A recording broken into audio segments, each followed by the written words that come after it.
बलदेव सिंह एक अच्छे किसान थे। उनकी सूझबूझ और चतुराई के चर्चे सारे गांव में रहते थे। धर्मपत्नी रत्ना देवी भी मिलनसार एवं कुशल गृहिणी थी। बड़े बेटे राजकुमार एवं बेटी कुसुम की शादी हो गई थी। बलदेव जी नाती पोतों वाले हो गए थे।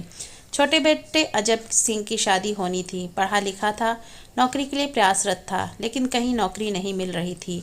गांव में ही एक छोटी सी किराना की दुकान खोली थी। 8वीं तक के बच्चों को पढ़ा भी लिया करता था, आय हो जाती थी।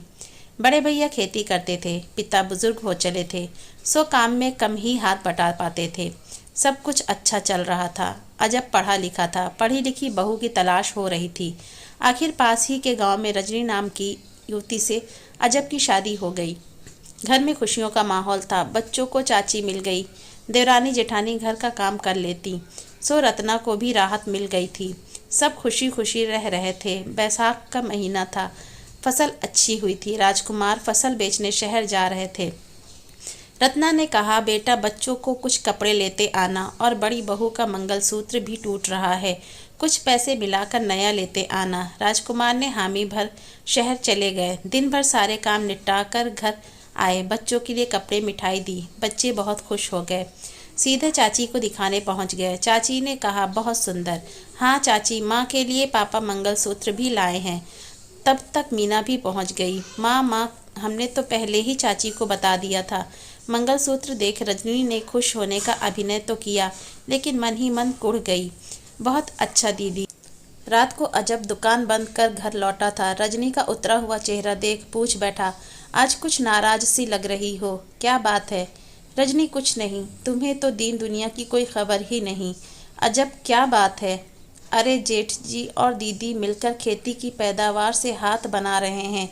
कल को जब हम अलग होंगे तो हम तो हाथ पैरों से ही रह जाएंगे। अजब ने कहा, रजनी कैसी बातें कर रही हो? भैया भाभी बहुत ईमानदार हैं। बड़ी परेशानियों से माँ पिताजी के साथ यह घर बनाया है। रजनी बोली, तुम्हें तो कुछ समझ में नहीं आता, पर तुम सुन लो, अब बंटवारा कर लो। अब मैं इनके साथ नहीं रह सकती। बच्चों के कपड़े आ गए। जेठानी को नया मंगलसूत्र, मुझे क्या? रजनी, तुम्हें तो अभी अभी शादी में नए जेवर बने हैं, कपड़े भी ढेर सारे हैं, फिर यह कैसी नाराज़गी? तुम लाख सफाई दो, मैंने भी कह दिया सो कह दिया। वाद विवाद पर कर दोनों सो गए।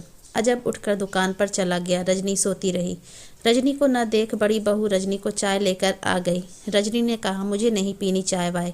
आज लहजे में नाराज़गी झलक रही थी। मीना कुछ समझ न पाई, बिना कुछ बोले उल्टे पैर लौट आई। उस दिन से जैसे बैर प्रीत और मद छुपते नहीं, सो देवरानी जेठानी के द्वेष भाव छुपे ना रह सके। रत्ना भी दोनों के विचार व्यवहार से परेशान रहने लगी। कभी काम पर से, कभी बच्चों पर से। आए दिन घर में कलह होने लगी। औरतों की रोज़ रोज़ की शिकायतें, द्वेष के कारण भाइयों में भी दूरियां बढ़ने लगीं। जो घर सूझबूझ एवं चतुराई के लिए जाना जाता था, अब महाभारत का मैदान बनते जा रहा था।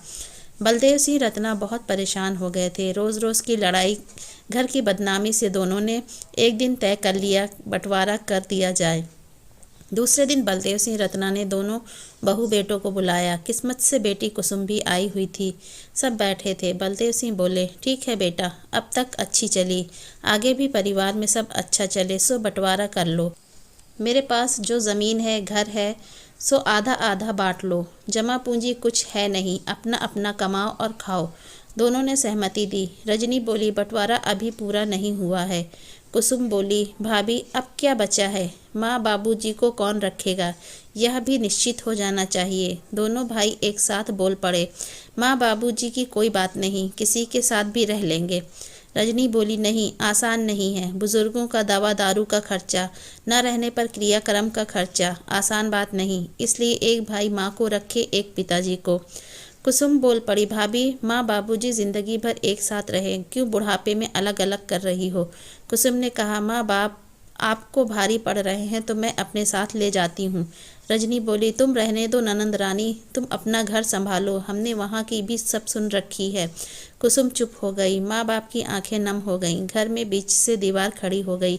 औलाद को प्यार दुलार से पालने वालों के बीच दीवार खड़ी हो गई। एक दूसरे का चेहरा देखने तरसने लगे। जब कभी मिलते एक दूसरे का सुख दुख पूछ खुश हो लिया करते, क्योंकि ज़मीन जायदाद की तरह माँ बाप का भी बंटवारा हो चुका था। जीवन भर साथ रहने वाले आज अकेले हो गए थे। अगर आज की मेरी ये कहानी अच्छी लगी तो प्लीज़ मेरे चैनल को लाइक, सब्सक्राइब और कमेंट ज़रूर कीजिए। धन्यवाद।